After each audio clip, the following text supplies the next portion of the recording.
Yes, sunduin po natin ang aking baby girl. Done from work. Nasunduin ko muna yung baby girl ko sa friend niya.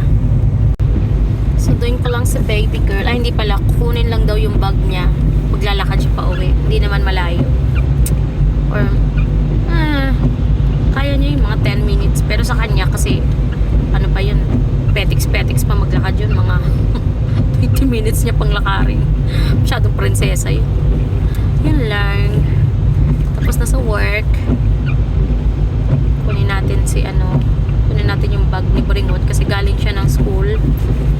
Tapos sumabay siya sa classmate niya. Hindi siya nag-bus today. Naglakad lang sila, which is good.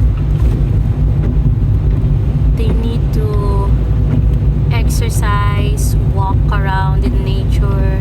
It's so healthy.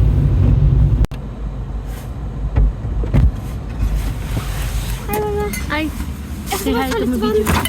Audrey Kivan. Ikaw ha? Have fun ha? Kumayem kloken. Fem? Fem trete.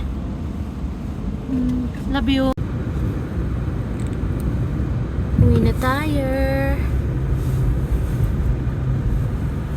Ayan.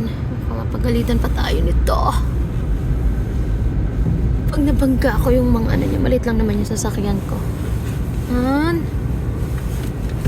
yes! Oh, thank you. Ay, uwi na tayo. Finally, we're home. Baho.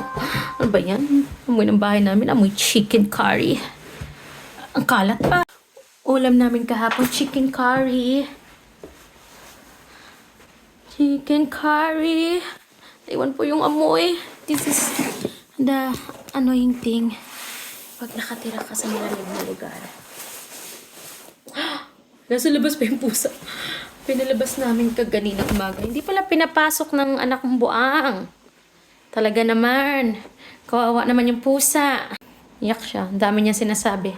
Oh, galit yan, galit. Galit yan kasi galit yan siya. Nagdadadak-dak. Ay. To my husband that always loves to drink Pepsi. Maglinis ka naman. Clean up. Clean as you go. Goodness. Yun lang. Mag-iinit na ako ng ulam. So marami pa kaming food from yesterday. Nasa trabaho pa yung asawa ko. Sa Manila. Mamaya pa yun uuwi. Kung susunduin ng papa niya or mauna siya umuwi. Maglakad lang yun. Okay lang yun. Yun lang. Toodles.